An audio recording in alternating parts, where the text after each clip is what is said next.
and welcome to another 6-1 Indie Mini Indie Showcase post-show conversation. Mike here, Kyle here, and I'm with Johannes, developer behind Slopecrashers. Hello, sir. How are you? Yes, I'm doing great, thank you. How are you doing? Oh, pretty great. Living. Yeah. Nice. Excited to chat with the person behind our one more thing of the showcase. Yeah. Yeah. Johannes, tell me a bit about yourself. Tell me your game dev story. My Tell me your game life dev story. Yeah. I kind of did I went into programming because I always wanted to make games. But immediately when I started with programming and started to try working in games or like as a hobby, I immediately noticed I cannot do that.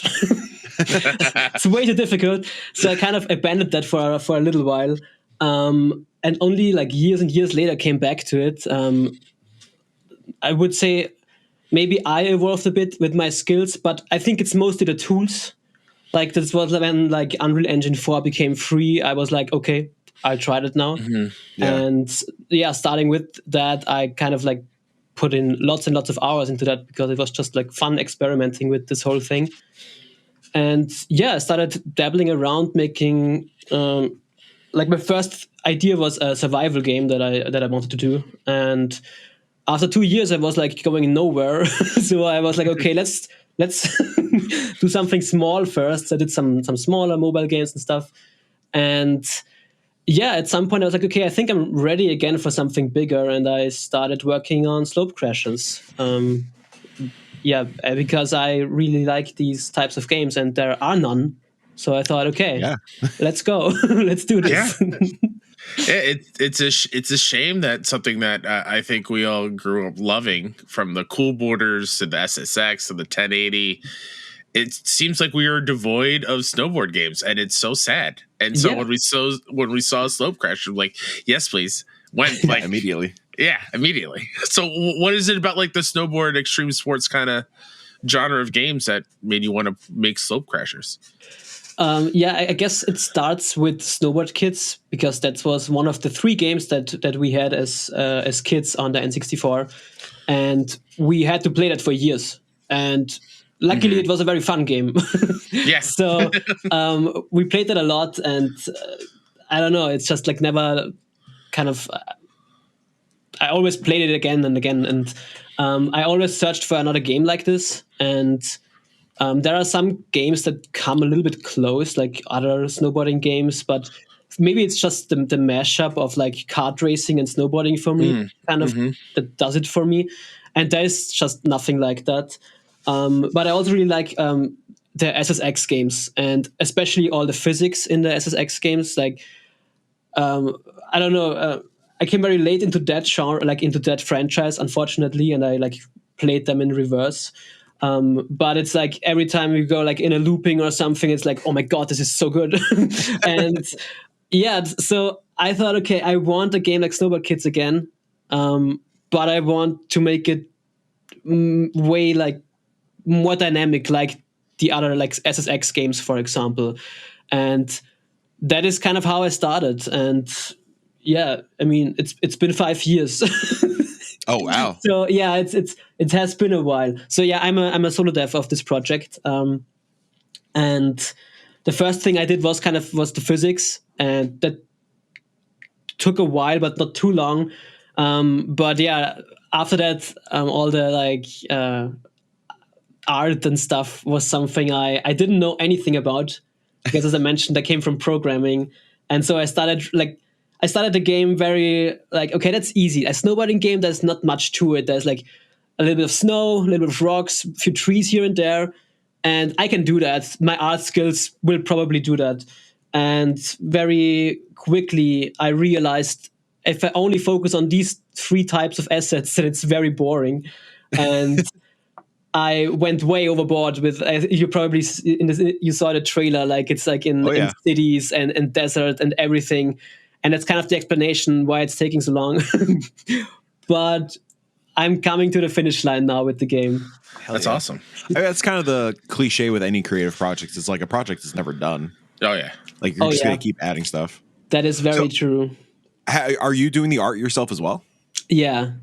I mean, for somebody who didn't come from an art background, the game is gorgeous. Like even the key art behind you is like so beautiful. Okay, I'm not doing the key art. Okay. Well, the game itself is beautiful as well. Thank you. But it evolved. You can see, like, I have been posting a lot about the game since the start, kind of. Yeah. And it's very interesting comparing. I think the best comparison is on the YouTube channel, because every year I released a trailer, and it's insane how different it looked a few years ago versus how it looks now. And I think it's definitely for the better that I took my time with it. But I'm also very excited for finishing it up. Oh, I bet. Yeah. Yeah, I think that's where I first caught wind of you and Slopecrashers. I think I saw like one of your tweets going around 2 years ago or something at this point. It must have been like, I think it was like right after lockdown or something. I was like, oh my God, this person is doing the damn thing. I was so excited. And I'll never forget the reaction I had with Kyle when I saw your submission come in for the showcase. I was like, Kyle, you're not gonna believe what fucking game came in. And I was so excited. I was like, this has to be like, unless we get like Hollow Knight or some shit, this is the one more thing. Like we have to end with this, because people are gonna freak out that like an SSX is back, that a Snowboard Kids is back. So you're doing it. That's awesome. Yeah, I was so happy when you sent me the mail. Like, oh my God, I was excited. Wait, really? That was really cool. That's been the fun thing, is like we're just like indie game fans, and it's just nice that like everybody's just excited to help each other out and just like help out the scene. That's awesome. Yeah. I want to ask you. I mean, we see a couple behind you. The cute animals. How early into the development of it did you decide to make these cute animals as the characters that are snowboarding? So it was actually I decided that from the beginning. The reason is not because I want to have animals in the game, because animals are always great, but the reason was I cannot model humans.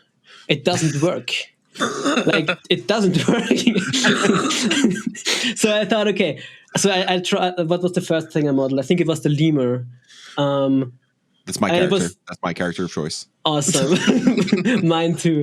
And it was looking very derpy, but it was very. I thought, okay, that's fine. I mean, it's an animal. I mean, they look even better if they're looking derpy.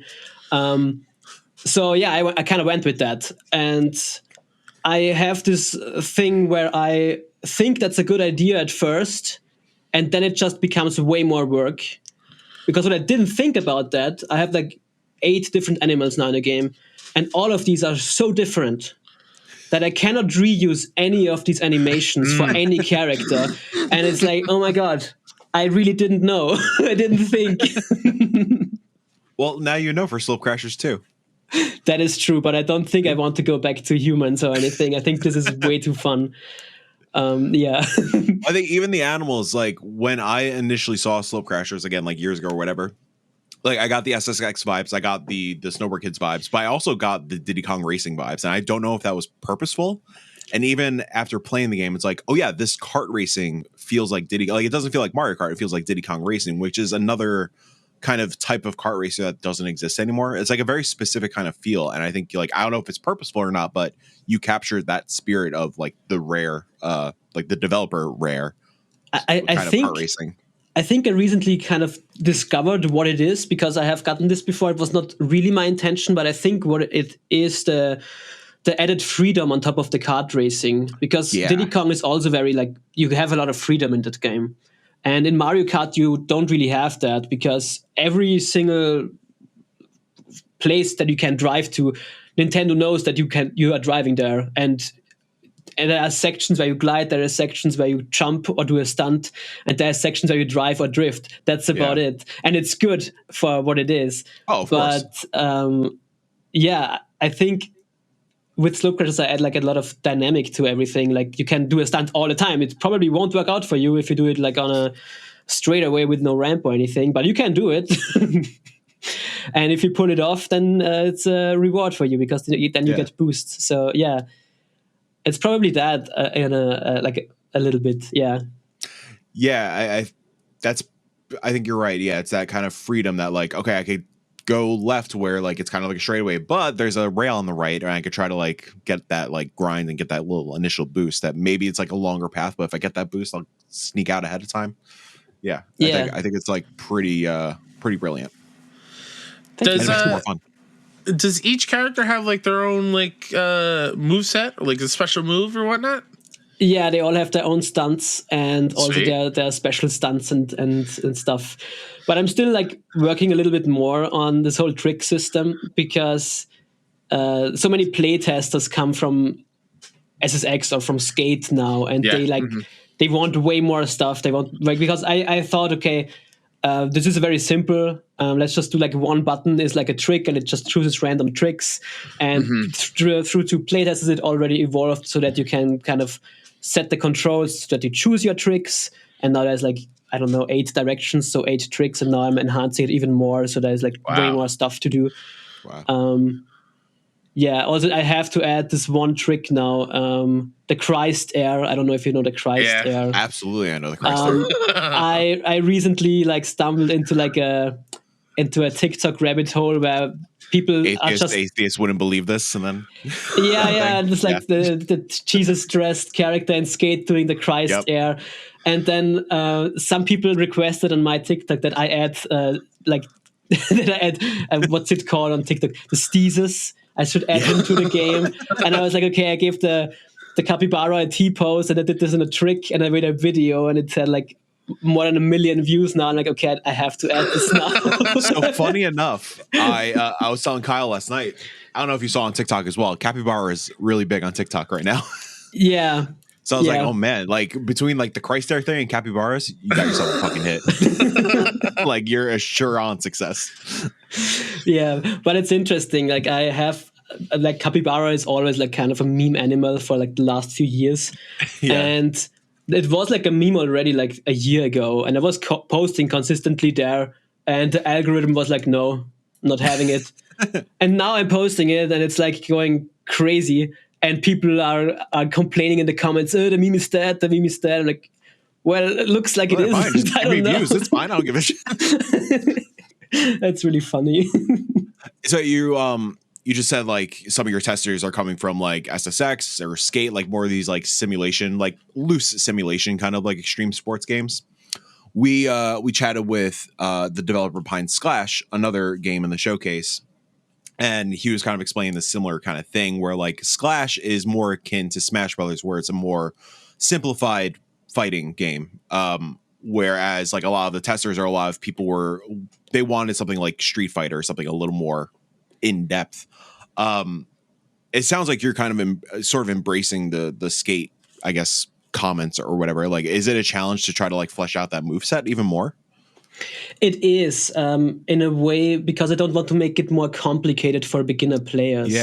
That is kind of that's like the probably the hardest thing I'm trying to tackle with the game is there's the skill entry to be very low but have a very high skill ceiling. And there's always like so many learnings I have to do, and most of the learnings come from watching Twitch streams of players playing the demo or something, which can be really frustrating. Of course. But I'm really like, that's kind of the most helpful thing in YouTube videos, to see where people are struggling and how can I explain the game better, because the game is not difficult at all. But it can be very overwhelming if you, like, for example, my first tutorial that I made for the game, people said that is like the end boss. They can't finish the tutorial. The game is way easier than the tutorial. I'm like, what did I do? So, a lot of learnings around that, and also like some settings. Like the game even asks you in the beginning now if you want more of a racer setting or like a trickster setting. Yeah, it's like more Mario Kart to like SSX games kind of. And for the simple setting, I keep like this random grab. On the other thing, it's like, hey, choose your tricks however you want. That's smart. But it's difficult trying to make a game fit multiple audiences.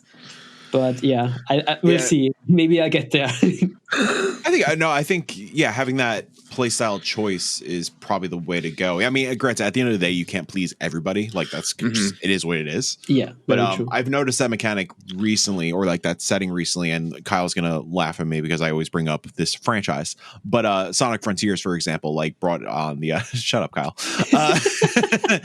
Had like I forgot what they called it, but it was like, oh, you're a veteran Sonic fan that knows how to like move fast and all that stuff, or you want the more basic, just run kind of thing. And yeah, I think I love that modifier. Game, yes. You're veteran Sonic.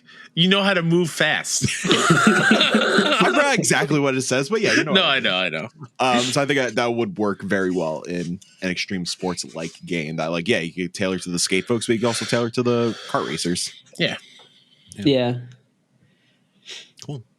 Well, we're gonna end with like the cliche, like, oh, where can you play it and whatnot. But you said something earlier.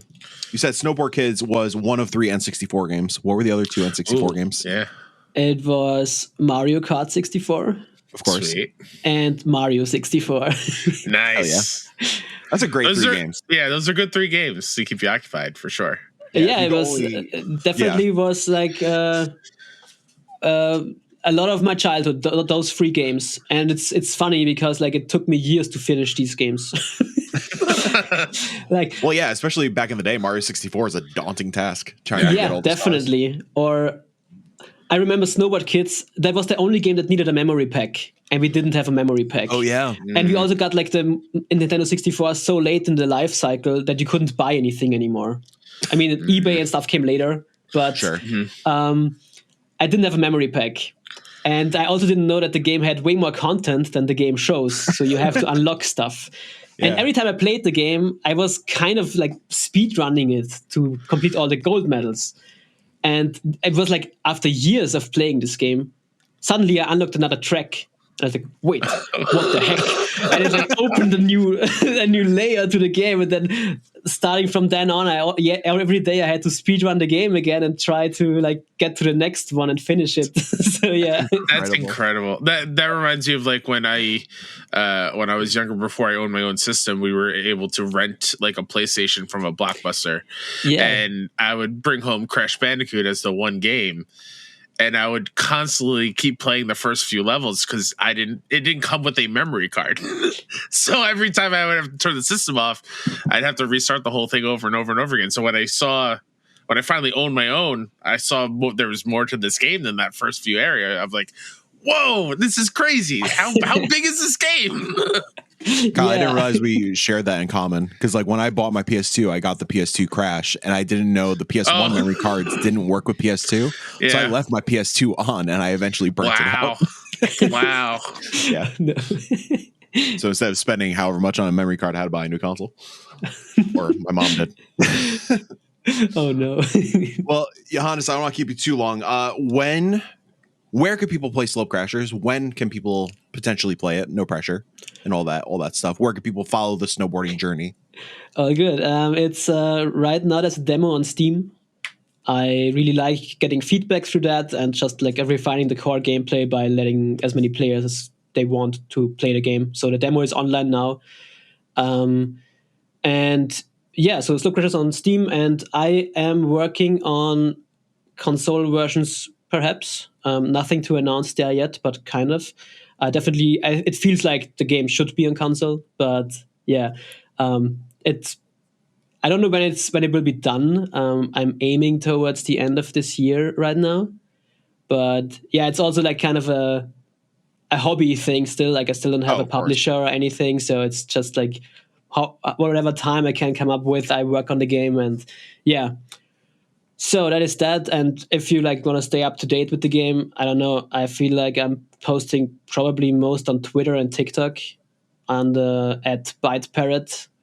And I even like stream sometimes the development on my Twitch channel. Yeah, it's all on the Steam page. I think that's the easiest way to find stuff. Well, yeah, while you're on the Steam page, wishlist Slopecrashers. Oh, goes yeah, a long way. yeah. Please. Then yeah. Follow ByteParrot everywhere. Watch the streams. Play the demo. The demo's great. Like genuinely, I've been having such a blast playing the demo. I've been playing on Steam Deck. Runs great on yeah, Steam Deck. It's so fun on Steam Deck. It's so good. Yeah, I like it too. Like I got the Steam Deck for like working on it, and suddenly I like really was like, oh my god, this device is so great to play on. Yeah. So yeah, I that's also my- play Slopecrashers a lot on Steam Deck, which is fun. Yeah, I mean, like that's my indie machine. All the showcase games that like we've been able to play, it's all been on Steam Deck. It's been great. Awesome. Well, Johannes, thank you again for hanging out with us for a little bit today. Congratulations on hopefully being in your final year of Slopecrashers. We'll see.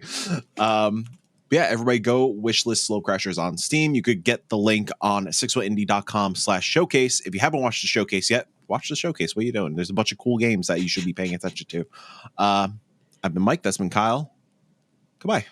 Hey, thanks for having me. Bye. Yeah.